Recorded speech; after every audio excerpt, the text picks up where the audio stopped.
Understanding Inner Anger.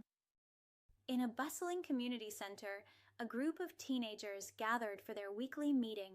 They were a diverse bunch, aged between 15 and 17, dressed casually and ready to discuss important topics. Today, they were meeting with a therapist, a 35-year-old woman with shoulder-length black hair and purple glasses. She greeted them warmly, her eyes sparkling with kindness. The therapist began by explaining the importance of understanding inner anger. She asked the group to think about times when they felt angry and what triggered those feelings. The teenagers listened attentively, some nodding in agreement. They shared their experiences, talking about school stress, family arguments, and social pressures. One teenager, a tall boy with curly hair, shared how he often felt angry when his parents didn't understand him. Another, a girl with braids, talked about the frustration of balancing schoolwork and chores. The therapist nodded, acknowledging their feelings. She explained that recognizing these triggers was the first step towards managing anger. The therapist then introduced some healthy coping strategies.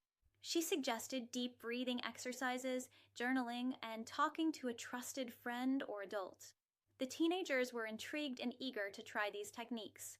They practiced deep breathing together, feeling a sense of calm wash over them.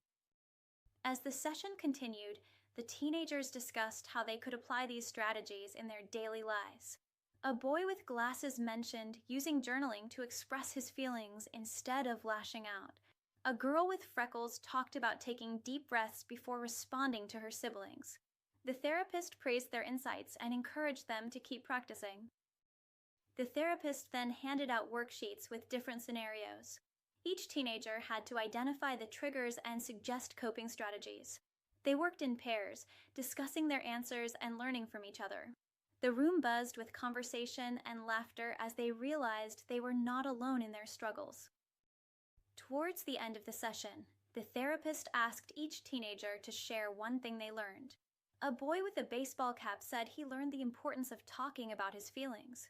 A girl with a ponytail mentioned how deep breathing helped her feel calmer. The therapist smiled, proud of their progress and commitment to understanding their anger. As the session concluded, the therapist reminded the teenagers that understanding and managing anger was a journey. She encouraged them to be patient with themselves and to practice the strategies regularly. The teenagers left the community center feeling empowered and ready to face their challenges with newfound tools.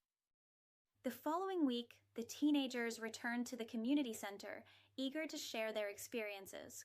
They spoke about the challenges they faced and how they used the coping strategies. The therapist listened with interest, offering advice and support. The group felt a sense of camaraderie, knowing they were on this journey together. One teenager, a boy with a skateboard, shared how he used deep breathing before a big test and felt more focused. Another, a girl with a red scarf, talked about how journaling helped her understand her feelings better.